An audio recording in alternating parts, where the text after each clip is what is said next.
Salut à tous, j'espère que vous allez bien. Le Barça affronte le Betis demain soir, gros choc et victoire obligatoire pour assurer la qualification en Ligue des Champions. C'est parti.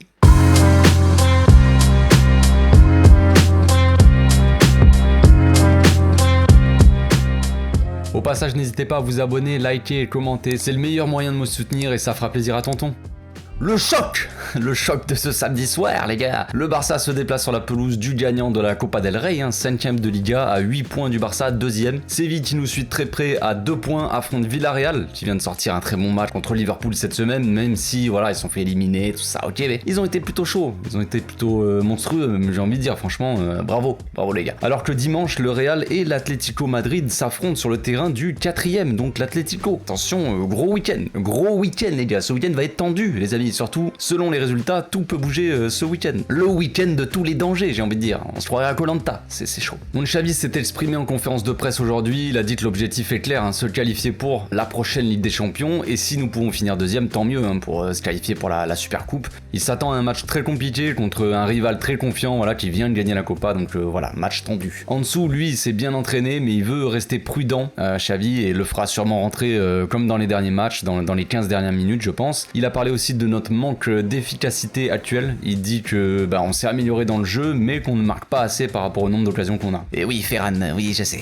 Il a répété qu'il faut du temps à cette équipe pour être plus constante et pour s'améliorer, mais depuis son arrivée, il travaille un peu dans l'urgence. J'ai envie de dire, voilà, il a pas le temps, il a pas le temps de se poser tranquillou et de bosser le sujet, non. Il a l'obligation du résultat, donc voilà. Il a dit qu'il essayait de donner confiance aux joueurs aussi, il parle beaucoup avec tous les joueurs, beaucoup se sont améliorés depuis novembre, d'après lui. Il a dit qu'on est sur la bonne voie et il reste optimiste. Concernant la forme des équipes, le Betis sort d'un match nul contre Getafe lundi dernier, un résultat un peu trompeur je pense. Le Betis sortait d'un match monstrueux contre Valence avec énormément d'intensité, franchement c'était un très gros match. Ils ont gagné d'ailleurs donc au penalty, donc il y a eu prolongation et tout ça, un match qui fatigue les joueurs physiquement et mentalement. Avant ça, ils avaient quand même perdu contre Elche à domicile 1-0 et fait un match nul contre la Sociedad là-bas 0-0. Donc vu comme ça, on pourrait se dire qu'ils sont pas spécialement en forme, mais bon, il y a quand même beaucoup de talent dans cette équipe, les gars, je pense, donc on va pas les sous-estimer, loin de là. Je les trouve plutôt impressionnants, moi, depuis le début de saison. C'est une équipe joueuse qui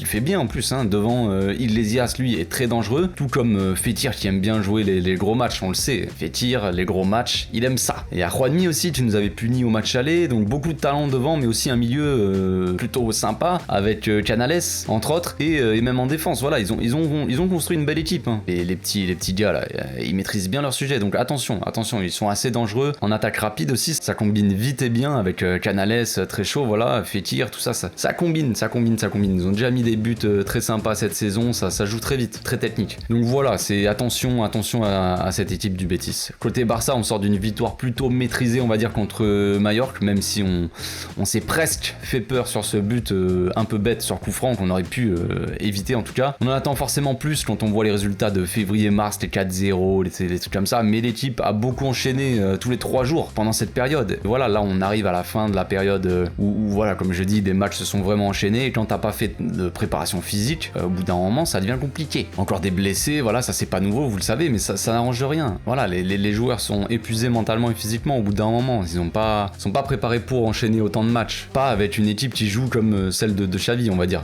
Koeman a fait une préparation pour jouer à la baballe, c'est bien. Xavi, lui, il arrive, il veut beaucoup plus d'intensité. Le problème, c'est que les joueurs sont pas préparés à ça, tout simplement. Logique, les gars, c'est physique. Donc Piqué devrait être absent pour le reste de la saison, tout comme Pedri et Roberto. Bon, Roberto, voilà. Mais Pedri et Piqué, voilà, c'est un peu plus chiant. Nico aussi s'est blessé récemment, ce qui ne nous donne pas beaucoup de choix au milieu, compliqué. Dans le dernier match, on a vu un Memphis magnifique aussi qui revient en bon moment, les gars. Espérons qu'il continue sur sa lancée et qu'on revoie le Memphis du début de saison, ça serait cool. Ça pourrait aussi influencer son futur au club. Bref, on va passer à la composition d'équipe. Maintenant, je partirai en 4-3-3 avec Ter Stegen au cage. J'ai vu que Ter Stegen est incertain parce qu'il est malade, apparemment, mal de ventre ou je sais pas quoi. Xavi a dit que en conférence de presse, qu'il allait voir comment ça allait se passer demain, mais voilà, apparemment, il s'est pas entraîné ni aujourd'hui ni hier, je crois. Je suis pas sûr pour hier, mais aujourd'hui, il s'est pas entraîné. Moi, je pense qu'il sera titulaire quand même, mais bon, voilà, comme l'a dit Xavi, ça dépendra de son état demain. Forcément, s'il fait caca,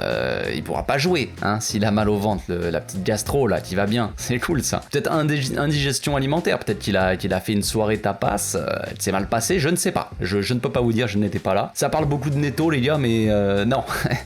Neto les gars, pourquoi vous me faites ça les gars? Personnellement moi je mettrais Tenas, Arnaud Tenas au cage, je préfère 1000 fois voir Tenas que Neto les gars. Tu mets Tenas, il te sort le match de sa vie, obligé, le gars il veut prouver quoi. Neto la dernière fois qu'on l'a vu jouer, on a eu un pic de dépression chez les supporters, donc non merci les gars, non merci. Sur les côtés je mettrais Dany et Jordi, hein, pas le choix les gars. Jordi malgré les critiques sort quand même d'un match plutôt correct, j'ai trouvé, avec encore une fois une passe décisive. Dany c'est compliqué pour lui de tenir tout le match, mais pourquoi pas en fin de match faire rentrer l'anglais et mettre Araujo à droite si vraiment il est cramé, voilà, c'est une possibilité. Dans l'axe je mettrais Araujo et Garcia, Piqué est absent comme je le disais, je préfère mettre Garcia que l'anglais, donc voilà, j'ai pas grand chose à dire là-dessus. En 6, Busquets classique, rien à dire aussi, hein, Busquets, voilà, de base. Pour l'accompagner, je mettrai Gavi et Frenkie, pas le choix là aussi de toute façon, parce que bon, Pedri est absent, Nico aussi, et on dirait bien que Ricky n'entre pas vraiment dans les plans de Xavi, hein, de toute façon, en tant que titulaire, c'est sûr que c'est pas possible, le gars n'a pas joué depuis 18 ans, tu vas pas d'un coup être titulaire du jour au lendemain,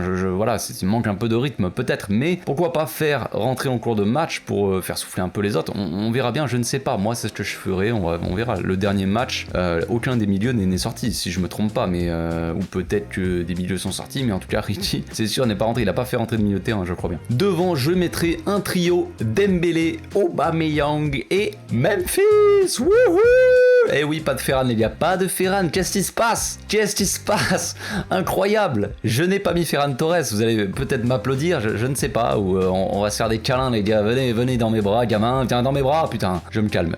Non, mais on a très bien vu que Memphis peut apporter énormément sur la gauche, ça c'est clair. Dembélé de son côté pour moi indiscutable. Il avait fait une entrée un peu timide la dernière fois, mais il devrait normalement il devait pas jouer de base, il avait un problème aux amygdales je crois, bref, là il devrait être quand même beaucoup mieux, donc je le mets sans discuter. Ferran Torres, je le fais reposer tout simplement, on le dit depuis des semaines et des semaines, il est cramé, même si là il a eu une semaine de repos. Je pensais la dernière fois qu'avec la semaine de repos il allait pouvoir revenir en forme et machin. Le dernier match on l'a senti encore une fois un peu cramé, donc frère, mets Memphis directement, tu me mets Memphis à gauche et Dembélé à droite. Voilà, moi c'est ce que je ferais.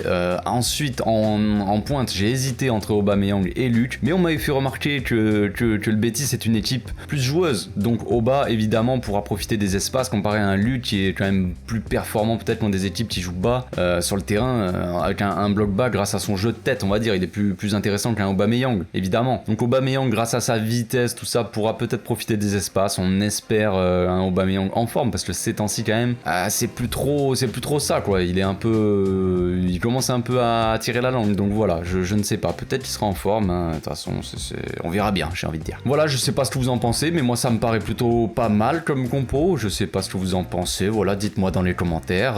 Donc voilà, c'est un match très compliqué, hein, on va dire, contre une équipe très joueuse. Ça fait plaisir de jouer aussi contre une équipe qui va jouer un peu au foot et pas jouer à 15 derrière, donc peut-être que ça sera bénéfique pour nous aussi, hein, ça sûrement même, je le pense. On sait qu'on a du mal à jouer contre des blocs très bas, contre des équipes qui passent leur temps à défendre, et là ça sera pas le cas, donc à voir, peut-être que ça pourra être un match plus agréable déjà. Attention quand même aux contre-attaques, parce que ça joue vite en face comme je l'ai dit, donc on espère une victoire les gars, comme ça pourra enlever un peu de pression aux joueurs pour la fin de saison, donc ça serait cool. Si on valide cette victoire là, si on les bat, on finit obligatoirement dans le top 4 et on se qualifie pour la Ligue des Champions, donc peut-être que les joueurs vont relâcher un peu la pression, peut-être que voilà, Xavi met beaucoup de pression aux joueurs, les joueurs se mettent peut-être beaucoup de pression aussi eux-mêmes, donc voilà, ça serait cool de gagner ce match et ça ferait plaisir tout simplement, hein, on serait tous contents. Donc on se retrouve demain pour le débrief les gars, j'espère que je pourrai voir le début du match parce que je bosse aussi avant, bref on verra bien, je raconte ma vie, on s'en fout, mais j'aurai le seum si je coupe le début de match, c'est tout. Bref, passez une bonne journée les gars, portez-vous bien, à demain,